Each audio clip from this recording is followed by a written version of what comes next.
আম, এটা তো গেল। আমি 1 বছর যখন আমার ট্রেনিংটা স্টপ রাখি, 1 বছরে আমি যে দুটা জিনিস করেছি সেটা একটু আপনাদের সাথে শেয়ার করি। দুটা জিনিসের মধ্যে একটা জিনিস হচ্ছে I have thanks to my amazing colleague, যে আমাকে হচ্ছে জিমে নিয়ে যায়। সেটা ছিল হচ্ছে আপনার আই থিঙ্ক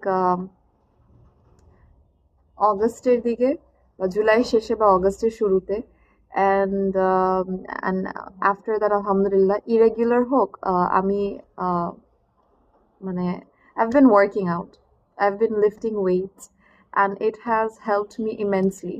আমি যখন সার্জারিতে ছিলাম আমার ব্যাক পেইনের একটা প্রবলেম ছিল যেটা খুবই মারাত্মক আকার ধারণ করত।